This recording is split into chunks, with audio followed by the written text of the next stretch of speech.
$9.99. You know it's basically $10. I know it's basically $10. Everyone on the planet knows it's basically $10. So why does it work?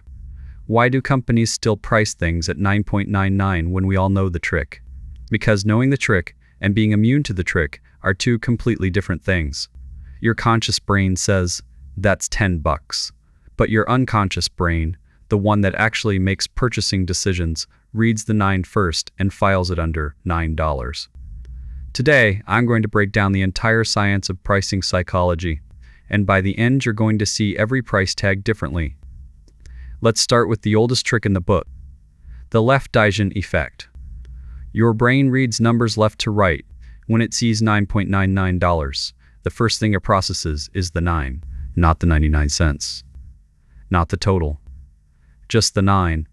And that 9 gets encoded as, this is in the $9 range, even though it's 1 penny away from 10. This sounds stupid.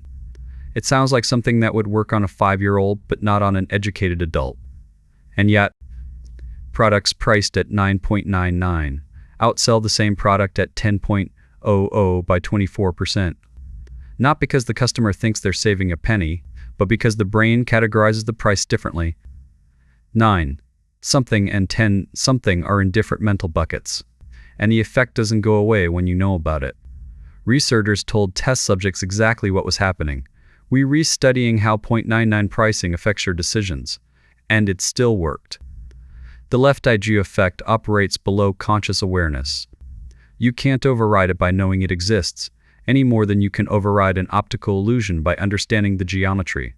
This is why 99 ending prices have been used since the 1880s, over 140 years, and they still work. Not because consumers are stupid, because brains have shortcuts and pricing exploits those shortcuts, and it scales. The jump from $2.99 to $3 feels bigger than the jump from $3 to $3.6. That 1 cent difference crosses a digit boundary, and your brain treats it like a much larger gap. A 60-cent increase within the same left digit barely registers. A 1 cent increase that changes the left digit feels like a whole new category. Now, let's talk about anchoring. This is the nuclear weapon of pricing psychology. Anchoring works like this. The first number you see becomes your reference point for everything that follows, even if that number is completely irrelevant. Here's a classic experiment. Researchers spun a roulette wheel in front of participants. It landed on either 10 or 65. Then they asked, what percentage of African countries are members of the United Nations? People who saw the wheel land on 65 guessed significantly higher than people who saw 10. A random number from a roulette wheel influenced their estimate of a factual question. That's how powerful anchoring is.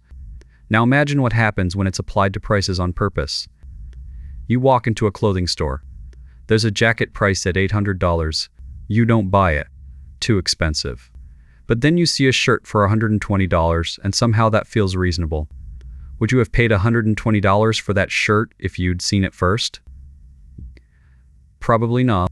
But the $800 jacket anchored your sense of what's expensive, and everything else looks cheap by comparison. This is why luxury stores exist in malls next to regular stores. This is why restaurants put a $60 steak on the menu even though almost nobody orders it. The steak isn't there to be sold. It's there to make the $35 pasta look like a bargain. Even experts fall for it. Professional real estate appraisers, people whose entire job is to determine fair value independently, are influenced by the listing price. The anchor works on everyone. This is my favorite one. The decoy effect, also called asymmetric dominance, sounds fancy. The concept is diabolically simple. You walk into a movie theater. They offer 2 sizes of popcorn, small, $3, large, $7. Most people buy the small. $4 extra for more popcorn doesn't feel worth it.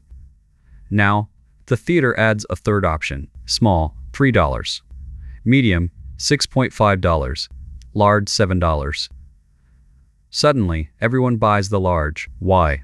Because the medium exists only to make the large look like an incredible deal. 50 cents more than the medium gets you a bigger size. That's a no-brainer. The medium was never meant to be chosen. It's the decoy. Its only job is to make the expensive option look rational. This is everywhere once you start looking. Software companies offer 3 plans: Basic for $9, Pro for $29, Enterprise for $39. The Pro plan exists to make Enterprise look like a small upgrade for 10 more bucks. Most companies make their most money on the Enterprise tier. Dan Ariely ran one of the most famous experiments on this. The Economist offered 3 subscription options: digital only for $59, print only for $125, and print plus digital for $125. The print-only option at the same price as print plus digital is obviously a bad deal. Nobody would choose it, but when it was present, 84% of people chose print plus digital. When they removed the decoy, only 32% chose it. Same product, same prices. Adding a bad option made people choose the expensive one. The decoy doesn't even need to make sense. It just needs to make the target option look better by comparison. This leads us to what I call the rule of 3.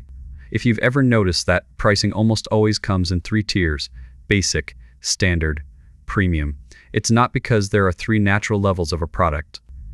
It's because 3 options is the optimal number for steering your choice.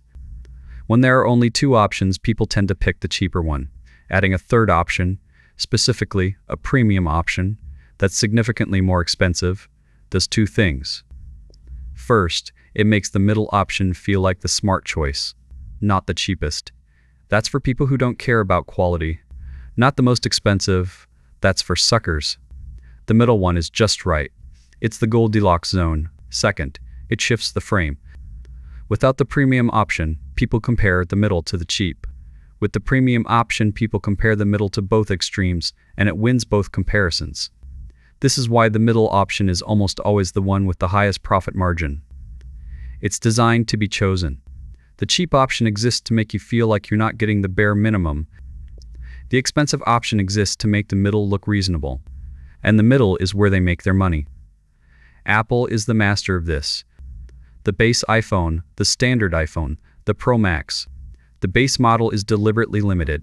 Less storage, worse camera, so that the middle tier feels like the obvious upgrade. The Pro Max is there for the spec obsessed, but the money is in the middle. There's one more layer to all of this, and it's perhaps the most counterintuitive. Sometimes higher prices make people buy more, not less. This completely violates basic economics. Demand should go down when price goes up. But in the real world, price is information. A bottle of wine at a resti, $12 versus $45. Most people assume the $45 bottle is better. Maybe it is. Maybe it isn't. But the price itself creates an expectation of quality, and that expectation changes the actual experience. Neuroscience backs this up. Brain scans show that people drinking wine they believe is expensive experience more activity in the pleasure centers of their brain, even when it's the exact same wine as the cheap bottle. The price changed the brain's response. You literally enjoy expensive things more because they're expensive. This is why brands like Rolex would never have a sale. Lowering the price would lower the perceived quality, even though the product is identical. The price is part of the product, and it works in reverse. If something is too cheap, people don't trust it. A consultation with a financial advisor for free must be a sales pitch. The same consultation for $500 must be valuable. The price tags our perception before we've even experienced the product. So what's the defense? First, compare total cost, not monthly cost, not per unit, cost not the anchored reference. When you see only $4.99 per m/ont multiplied by 12. When you see a decoy, remove it mentally and compare the remaining 2 options. When you see 3 tiers, ask yourself what you'd pay if there were only one option. Second, wait. The most powerful weapon against pricing psychology is time. Impulse purchases are where these tricks do the most damage.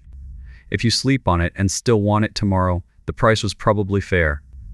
If the urgency fades, it was the pricing doing the wanting, not you.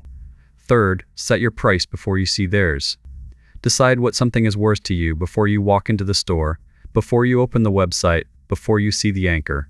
Your number, not theirs. Every price you see has been engineered, not to reflect what something costs, but to reflect the maximum amount you're willing to pay. The gap between those two numbers is where their profit lives. That was episode 5, the final episode of The Invisible Coat. 5. Systems. 5 ways the world separates you from your money without you noticing. Supermarket design, installment psychology, insurance math, credit card subsidies, and pricing tricks. None of them are illegal. All of them are invisible. And now you can see them. If this series opened your eyes, share it with someone who needs to see it. Subscribe for more breakdowns of the systems nobody explains. This is The Invisible Coat.